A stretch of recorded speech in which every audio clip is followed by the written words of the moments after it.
Well, hello and welcome to Unleashed Dogs Without Limits. I'm Carl Metzler, and we've got a good show lined up for you this week, especially if you like high-flying, athletic dogs. This week, we're heading to Cedar Rapids, Iowa to meet Seth Lothspeich and Crosby and Mac, two of the top dogs in dock diving. So buckle up. We've got a good one for you right here on Unleashed. There are over 86 million dogs in the United States, but only a select few are considered elite working or sporting dogs. From police and military canines to hunting and sporting dogs and everything in between, meet the dogs your dog aspires to be.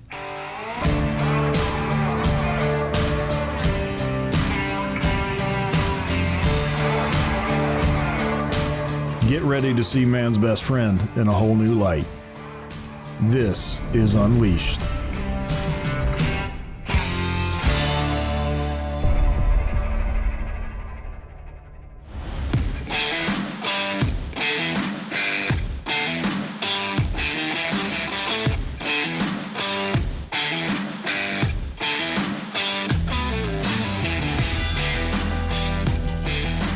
My name is Seth Lothspeich. I run two champion Labradors out of Bismarck, North Dakota. We've kind of got our name as Team Silver Roosters. This is Crosby. There's also another one, Mac. They're half brothers. They come from a little town right up by the Canadian border, off a little farm. Crosby is just turned 4 years old. Mac is my new dog. He's a puppy still. He just turned 2. I originally Crosby come home as a hunting dog. That was our main reason why I got him. And he was just a real low-tempered dog.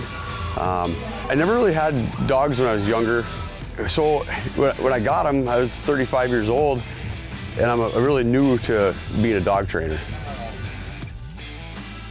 Right away, as soon as I bring my dog home, you always start training that dog from day one.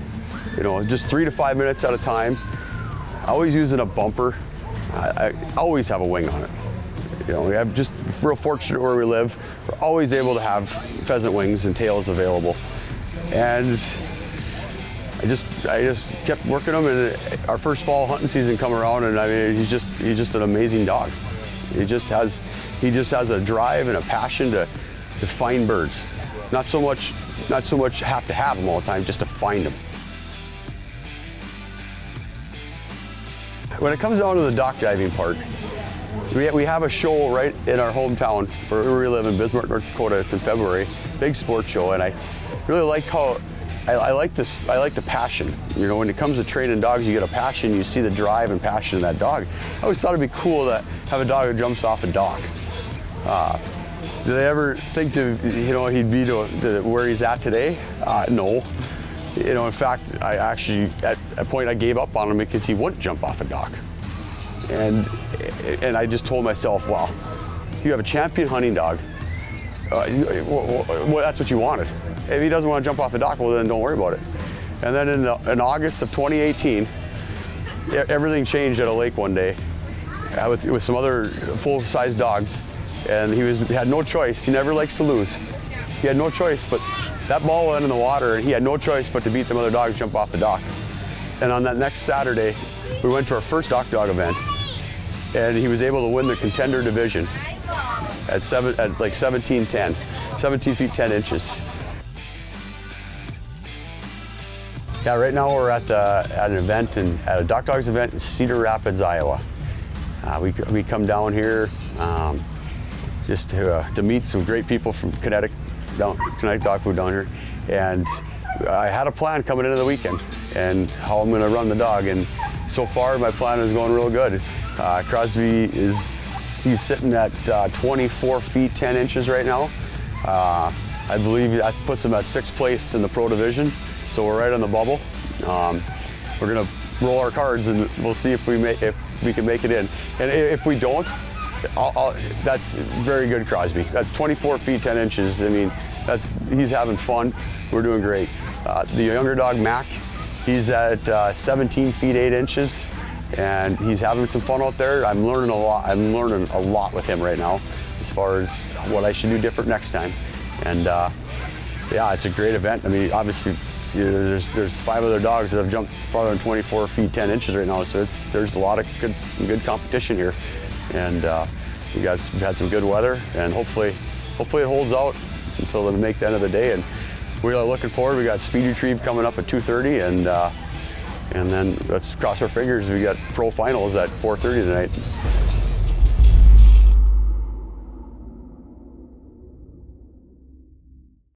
For your active dog, not just any dog food will do. It takes special care and nutrition to support their energy to work and play. That's why we made Kinetic Performance Dog Food. Each Kinetic formula is made with 3 animal proteins and no fillers like corn, wheat, or soy. This lets you feed less and still get more energy, faster recovery, and better weight maintenance. If health and performance matter to you, give Kinetic a try. We build it for our dogs, but you'll love it for yours. When it comes to elite canine and handler training, the best of the best turn to one place, Von Lick Kennels. Von Lick is the premier full-service canine training center and detection service provider in the world. Their world-renowned training methods and experienced training staff produce the best canine and handler training available anywhere. When only the best will do, join over 5,000 law enforcement, government, and civilian agencies who count on Von Lick Kennels. Are you tired of the same old toolbox that doesn't keep your gear organized, clean, or protected? Then you need a cam locker. Our exclusively designed aluminum toolboxes have hefty T-handles, insulated lids, and feature the cam locker system, the toughest aluminum toolbox lock. Proudly manufactured in the USA, Cam Locker will be the best and last toolbox you will ever own. So keep your tools and gear secure with a Cam Locker toolbox, the key to security.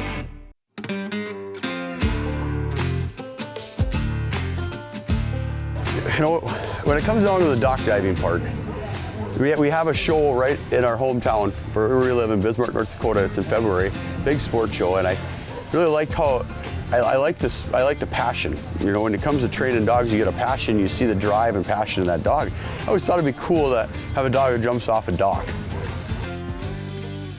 We went to our first dock dog event, and he was able to win the contender division at 17 feet 10 inches. And I was like, well, maybe I got something here, but the season was over already, late August. When that season was over, I was like, well, maybe there is some hope there. And then we started our hunting season right away in September. And then the next year come around in 2019, we went back to the dock. We really weren't working well together. We didn't really know how to sit and stay and wait and how to toss it.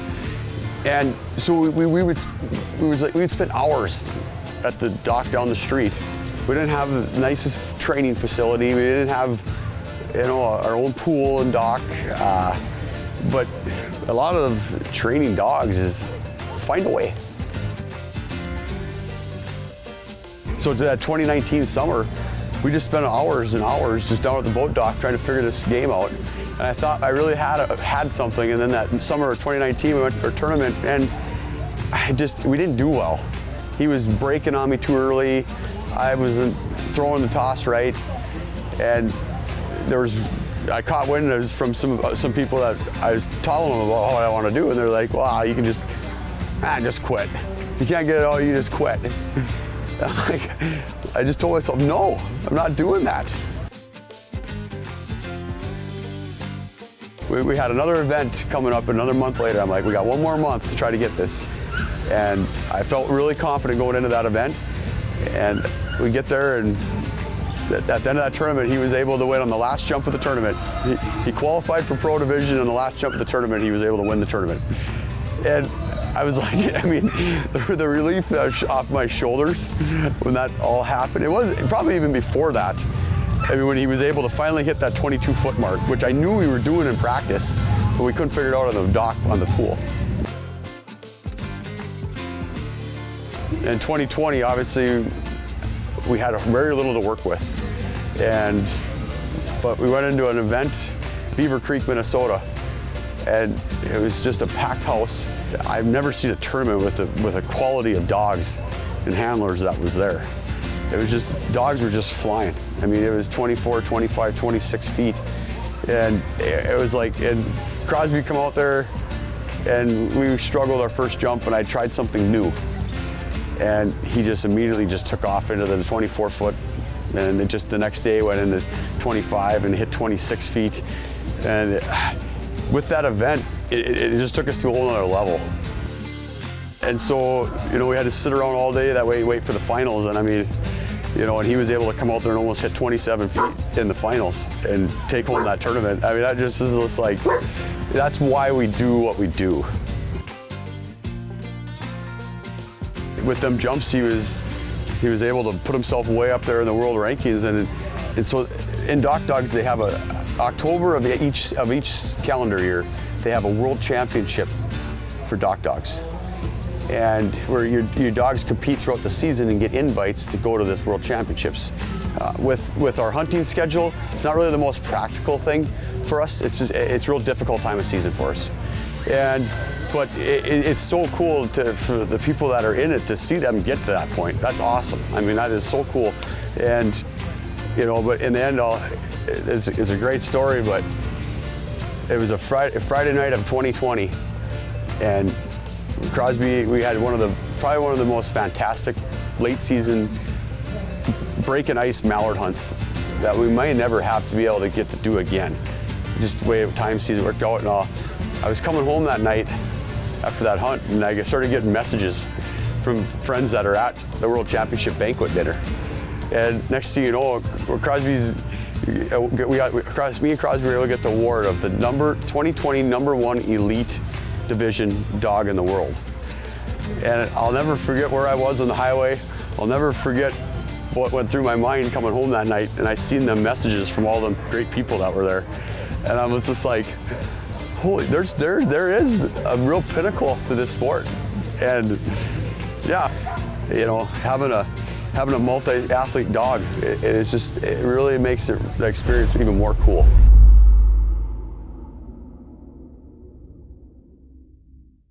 Feel like the season just got started? Well, there's no reason to stop hunting now. At Highland Hunting, you can enjoy a great upland experience through the end of March. Located in southeast Iowa, we have over 1,200 acres of diverse upland habitat with the best flying and wildest birds you'll find at any upland outfitter. Our incredible staff and great accommodations let us show you a true Iowa upland experience at Highland Hunting. Give us a call and schedule your next adventure today. Do you have passion? Do you have drive? Of course you do. But do you spend your days doing what makes you happy? If you're not doing what you love, you're wasting your time. Top Tier Canine is not just a dog trainer school, it's a business school. We seek those looking to join the pack. We are driven, we are passionate, and we are strengthened by each successful graduate.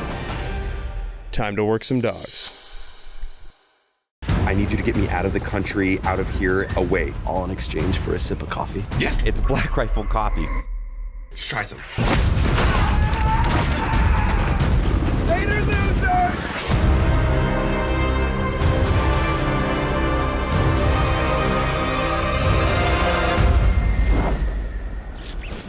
Why don't you head over to blackriflecoffee.com and get yourself set up with a coffee club subscription.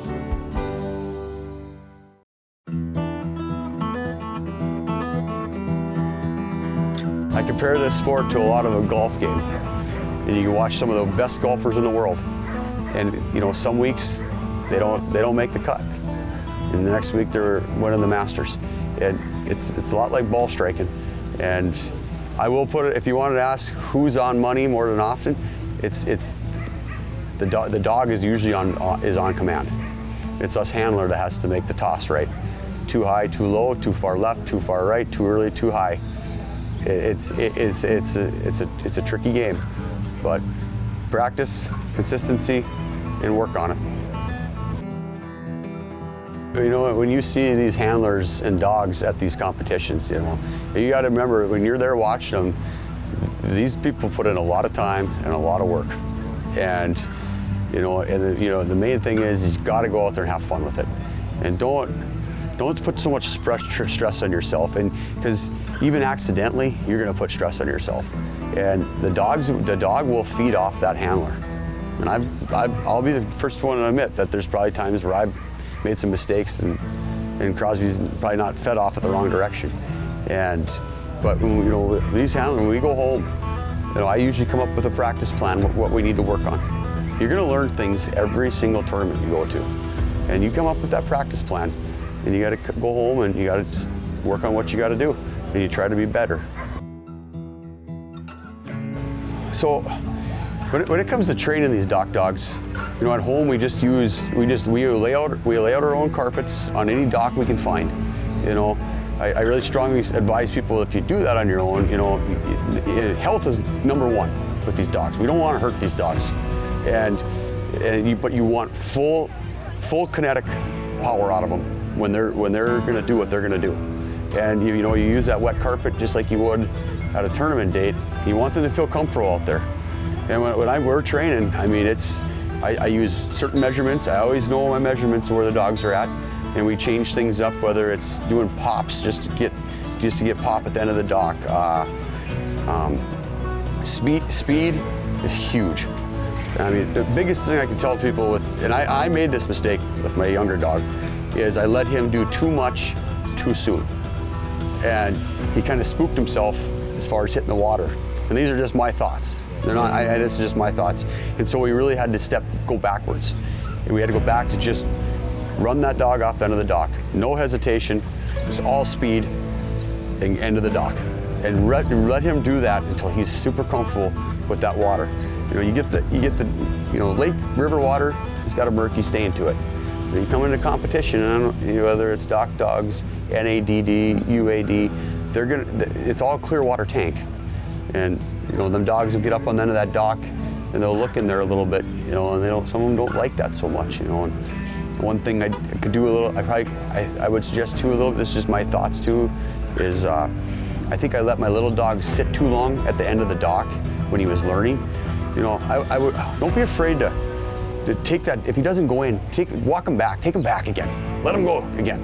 Keep pushing him to get in there with some speed versus standing there and think about it so long. There's a way out there to do it if you want to do it. And watch people that you think are, wow, look at that, how they do that. And when it comes to obedience even. I mean, do you want a dog that runs all over, or do you want a dog that listens on command? And when it comes to dock diving, commands, basic commands, it's probably the number one thing that you got to have. And then from there, it just comes down to, you know, learning little tricks of how to, you know, use their stride length, use the end of the dock, create chase with the toy or their bumper. Yeah, when it comes down to that 2020 season, I mean, in dock dogs, we are really a rookie team. You know, I think this event right now we're at is our 10th or 11th event, I think is what it is, and maybe number 11 in our career. And you know, he's 4 years old now, and so you know, we really didn't get a good start until he was about 2.5, and then the season was over. So, you know, and what that tells you, and I can tell anybody with training dogs, whether you have canine law enforcement dogs, hunting dogs, dock dogs, is, I mean, you know, push that dog to his level, but make sure he's having fun. And you know, I like to always say that be careful how many years you wait to try to accomplish something. You know, if your dog is there and he's doing well and he's having fun, go ahead and keep giving him a little more reins. You know, don't waste them years.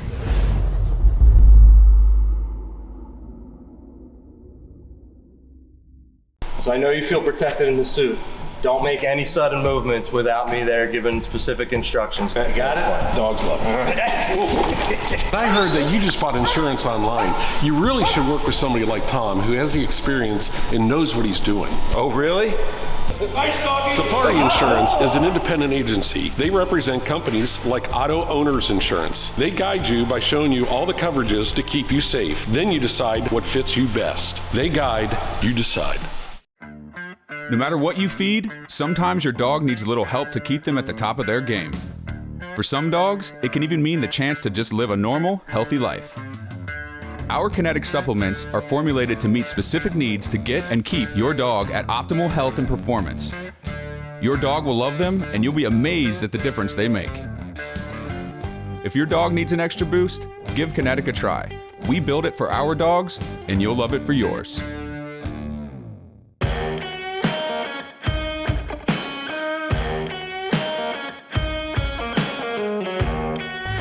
When it comes to the breeds of dogs that do this, it's amazing. You'll sit back sometimes and you'll look at this dog and you're like, I don't think that dog's gonna go very far. And the next thing you know, you look at the person next to you after they jump and you're like, wow, they can really go. I mean, we see all kinds of shelter dogs, rescue dogs. You know, you have your real popular, your Belgian Malinois, your Labradors. You know, you see some golden retrievers. There's some unbelievable golden retrievers that can really fly too. And I feel like a big thing for some of these dogs, like Crosby and Mac, are huge hunting dogs. That's what they live and die for. But they have a passion to compete, and especially with Crosby, he always wants to please me. He just wants to always be there, and he watches me all the time. He wants to please you. And so some of it, when it comes down to jumping off a dock, I mean, this isn't what they do. You know, these dogs, I mean, you know, you have them year round. And I mean, I am so fortunate to be able to have two dogs that I can take people out and go to some of the best pheasant hunting ranches in the country. And they're so impressive to watch how they work the field and how they associate with other hunters and other dogs.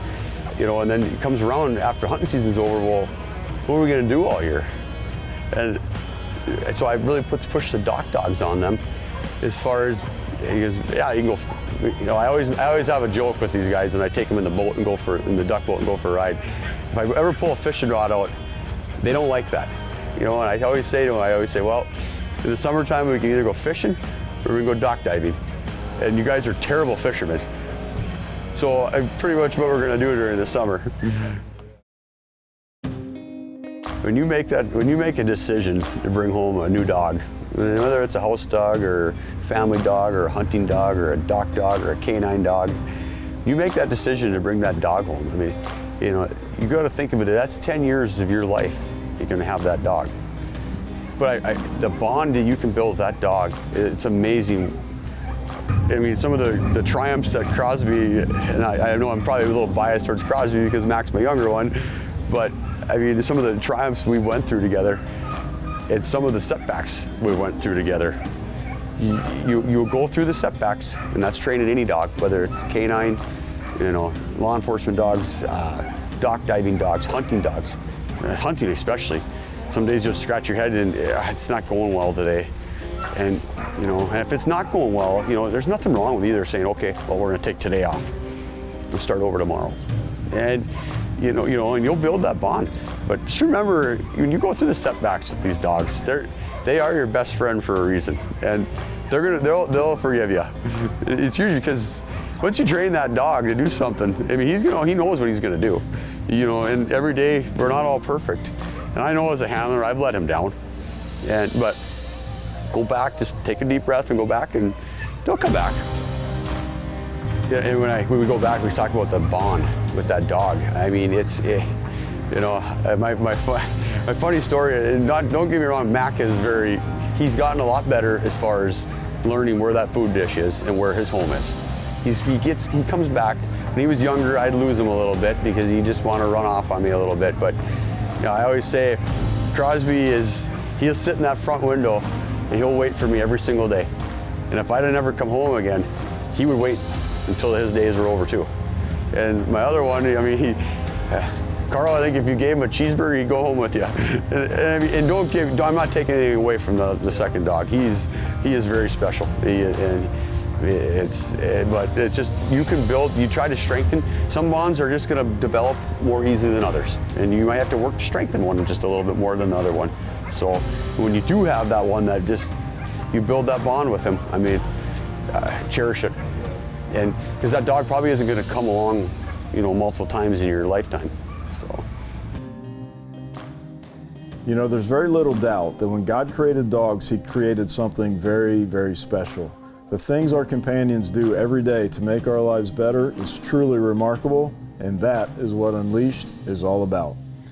But unfortunately, that's all the time we've got left this week. I hope you've enjoyed hearing Seth, Crosby, and Mac's story, and I hope you've been encouraged along the way to get out and spend some time with your own dogs. You know, it's amazing how far this rookie team and rookie trainer have come in a very short period of time. Working and training with dogs is something that any one of us can do with a little time and a little commitment. And trust me, both the dog and the handler will be better for it. So get out there, spend a little time with your own dog, and we'll see you next time on Unleashed.